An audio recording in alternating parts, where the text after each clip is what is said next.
আজকে কুদরির আবারও সিম্পল একটি রেসিপি নিয়ে আপনাদের সামনে হাজির হয়ে গেলাম। রেসিপিটি খুব সিম্পল হলেও খেতে কিন্তু অসাধারণ লাগে। গরম গরম ভাতের সাথে আর কিন্তু কিচ্ছু লাগবে না এই রেসিপিটি থাকলে।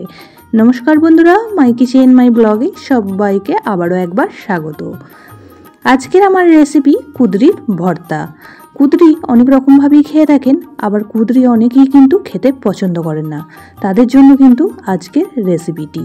প্রথমেই আমি কয়েকটি কুদরি নিয়ে নিয়েছি আর কুদরিগুলিকে খুব ভালো করে ধুয়ে জলটা ঝরিয়ে নিয়েছি।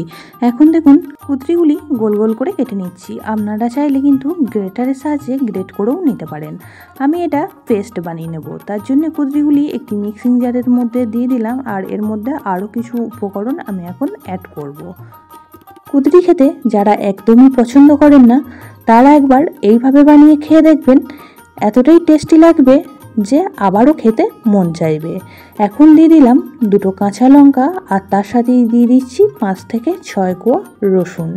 বন্ধুরা, আমি এর মধ্যে নারকেল ব্যবহার করেছিলাম, 2 ফালি নারকেলও এর মধ্যে দিয়ে দিয়েছিলাম। তারপরে পেস্টটা বানিয়ে নিয়েছি। যখন নারকেল দিয়েছিলাম সেই জায়গাটা কিন্তু আমার ভিডিও থেকে কাট হয়ে যায়, তার জন্য দেখাতে পারলাম না। অবশ্যই করে নারকেল দিয়ে বানাবেন, তবে এই রেসিপিটি খেতে আরও বেশি ভালো লাগবে। যদি নারকেল না থাকে নারকেল ছাড়াও কিন্তু বানিয়ে ফেলতে পারবেন। কড়ার মধ্যে দিয়ে দিয়েছি 1 চামচ সর্ষের তেল আর তাতে ফোড়ন হিসাবে দিয়ে দিয়েছি খুব সামান্য পরিমাণ কালো জিরে আর তার সাথে একটা শুকনো লঙ্কা। এখন 3-4টে রসুন ছোট ছোট করে টুকরো করে নিয়েছিলাম, সেই রসুনের টুকরোগুলি এখন দিয়ে দিলাম। এখন রসুনটি লাল করে ভেজে নেব। তার সাথে এখানে একটা কাঁচা লঙ্কাও মাঝখান থেকে চিড়ে দিয়ে দিয়েছি, তাতে করে এই কাঁচা লঙ্কার যে ফ্লেভারটা আসবে তাতে করে এই ভর্তাটা খেতে খুবই ভালো লাগবে। এখন যে কুদরিগুলি পেস্ট বানিয়ে রেখে দিয়েছিলাম সেই পেস্টটাই এখন দিয়ে দিচ্ছি আর মিক্সিং জারটা ধুয়ে কিছুটা পরিমাণ জলও এখানে অ্যাড করে দেবো। খুব সামান্য পরিমাণ জল অ্যাড করব, কারণ মিক্সিং জারের গায়ে অনেকটাই কুদরির পেস্ট লেগে আছে, সেই কারণবশত এখানে জলটা ব্যবহার করলাম। পুরনো বন্ধুরা সবসময় পাশে থাকার জন্য অনেক অনেক ভালোবাসা। নতুন বন্ধুরা যারা চ্যানেলে ভিজিট করছেন, চ্যানেলটি এখনও পর্যন্ত সাবস্ক্রাইব করেননি, তাদের কাছে অনুরোধ রইল চ্যানেলটি সাবস্ক্রাইব করে পাশের বেল আইকনটি প্রেস করে দেবেন। তাতে করে আমি যখনই কোনো ভিডিও দেব নোটিফিকেশন সবার আগে আপনাদের কাছে পৌঁছে যাবে।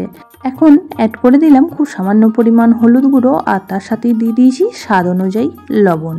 খুব ভালো করে নাড়াচাড়া করে একবার মিশিয়ে নেব আর গ্যাসের ফ্লেমটা লো টু মিডিয়ামে রেখে ভর্তাটা কিন্তু কন্টিনিউ নাড়াচাড়া করে রান্না করে নেব। খুব সিম্পল একটি রেসিপি আর খুব তাড়াতাড়ি কিন্তু বানানো হয়ে যায় কোনো রকম ঝামেলা ছাড়াই। ভাতের প্রথম পাতে যদি এরকম একটি রেসিপি থাকে খাওয়াটা কিন্তু জমে যায়। এখন দিয়ে দিলাম খুব সামান্য পরিমাণ একটু চিনি, আবারও খুব ভালো করে মিশিয়ে নিচ্ছি। অনেক রকমই ভর্তা খেয়েছেন, তবে কুদরির এই ভর্তাটি একবার বানিয়ে খেয়ে দেখবেন, খুবই ভালো লাগবে।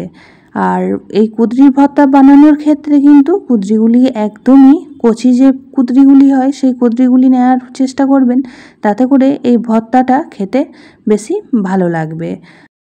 3 থেকে 4 মিনিট সময় নিয়ে কন্টিনিউ নাড়াচাড়া করে রান্নাটা করে নিয়েছি আর এখন দেখুন কুদরি বাটাটা কড়াই থেকে ছেড়ে আসছে, তার মানে প্রায়ই রেডি হয়ে এসেছে আমাদের রান্নাটি।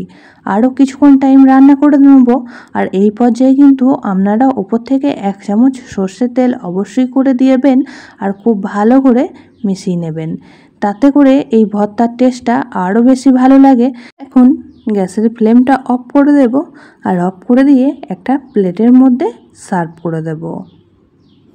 খাওয়ার জন্য একদমই রেডি হয়ে গেল কুদরির ভর্তা। অবশ্যই করে না বানিয়ে খেয়ে থাকলে একদিন এইভাবে বানিয়ে খেয়ে দেখবেন।